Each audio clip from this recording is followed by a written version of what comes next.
All right, among the objections to third-party-free practices, I've listed some of these and we've talked about some of them.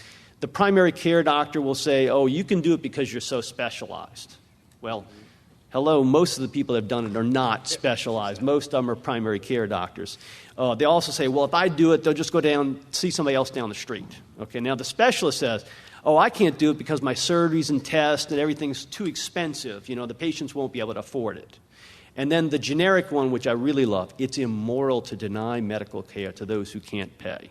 Okay? And let's look at these a little more in detail. You can do it because you're so specialized. Patients want value for their money. Okay? What they want is your time. And if you give them your time, they will pay for it.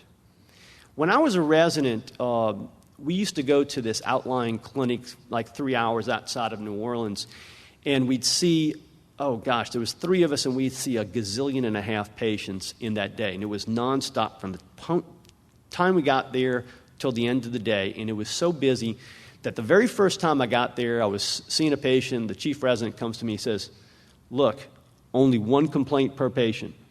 We don't have time for anything more than that, okay? That's what medicine has become today. All these guys, they're on the mill. You're seeing 50, 60 patients a day. You can't do but 1 complaint, okay? That's not how it is in my office.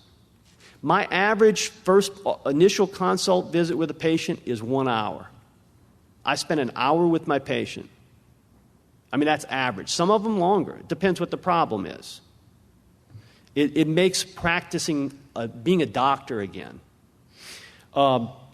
Patients don't care about your background. A lot of the general practitioners I talk to, oh, you're so special.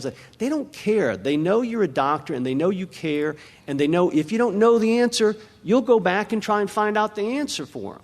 I find in that hour I spend with the patients, I'm dealing with their inner ear stuff. Well, a lot of other things have an impact on the inner ear. Thyroid disease does. If I don't know and I don't know all this stuff, I'll say, hang on, I'll find out. I get back on the internet and get into the books and figure out things for them, find out where they need to go. I mean, I'm back to learning things again like a medical student. All physicians have value to offer their patients. You've got a niche. And if you don't have any particular niche, even just your time is very valuable. If I don't do it, they'll just go down the street to see somebody else. Yes, many of them will. Those are the ones you don't want in your practice. They do not value you. Amen. Okay? I was talking with my office manager, Beth, and she said a good analogy for this is people complaining about over at Target putting up the video cameras for the shoplifters. They're worried the shoplifters will take their business to Walmart. Well, good. If the patients aren't paying you and they don't value your service, let them go somewhere else. I happily refer to my competitors. I really do. The ones that stay with you are truly your patients, and they value you. And they're there for a reason. Every patient that comes into my office, they're there because they want to be there. And they're the ones that are most thankful. Also, new patients will show up. And very often, these are the patients that have been beat up by the medical system. They've been ignored. They've gone in, they've got their 1 complaint, and geez, they happen to have 3, and the other 2 have not been taken care of. And things like this. And those are patients that you can help, and you can make a big difference in their life. I can't do it because my surgeries are too expensive, my tests are too expensive, etc., the complaint of the specialist. Well, yeah, only if you charge unreasonable prices. Okay? One of the first things we did, once we went completely to a cash-based practice, first of all, I thought our office visit fees were too low. Okay? I was spending an hour with a patient with vertigo and getting paid the same as the guy down the street who would spend 2 minutes and give them a prescription for Antivert and send them on their way. Okay, and I have tons of expertise in how to deal with this problem, and they have none. It didn't seem equitable to me. So I adjusted my office visit fees up, okay? But my surgeries, I actually cut them in half, the charges. And because they were too high. For example, a surgery that I would do, the fee was $5,000. Well, insurance was only paying $1,500 to $2,000. I cut it in half. It was $2,500. It was half of what I was charging, but it was still more than most of the insurance companies were paying. Another little story. I had a patient, because of my practice, I have patients that come from everywhere, and I had this one patient coming in. She was telling me she had a back problem, and she was a cash pay patient. She was from out of the country.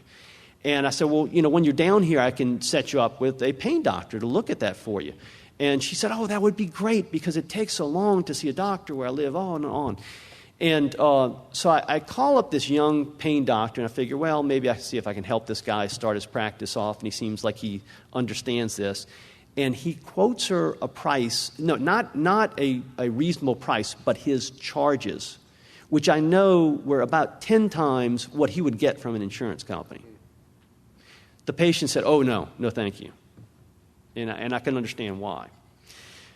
Some patients can afford your services but would rather spend money on other things, and that's what Catherine was talking about earlier.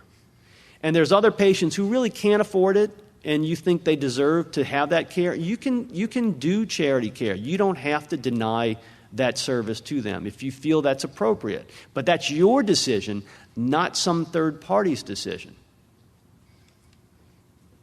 It's immoral to deny medical care to those who can't pay.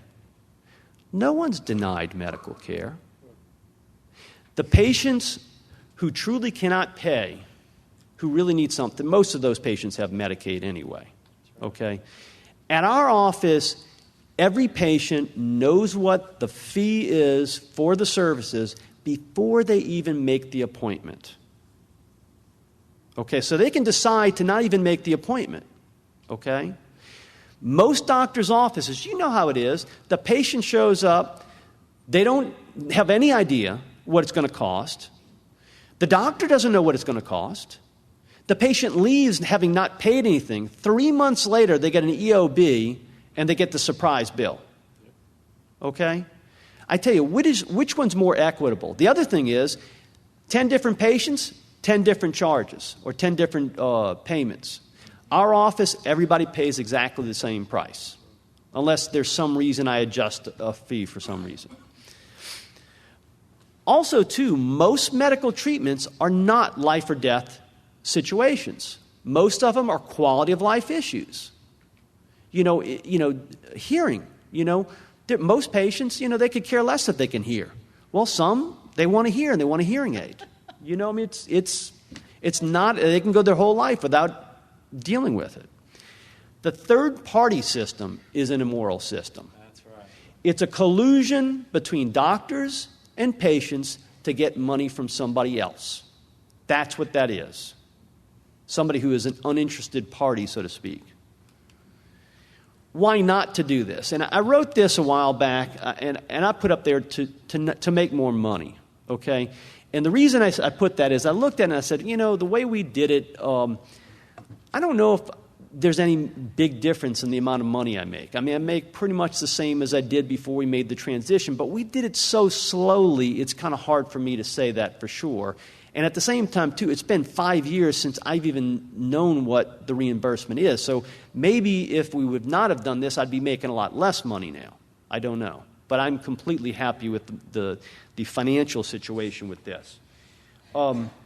The other thing I will mention, when we first did this, a lot of physicians were really kind of, oh, God, I don't know how you're going to do this. And, they had some negative responses to it. Now, they all wanted to do it, but they weren't so happy about us doing it.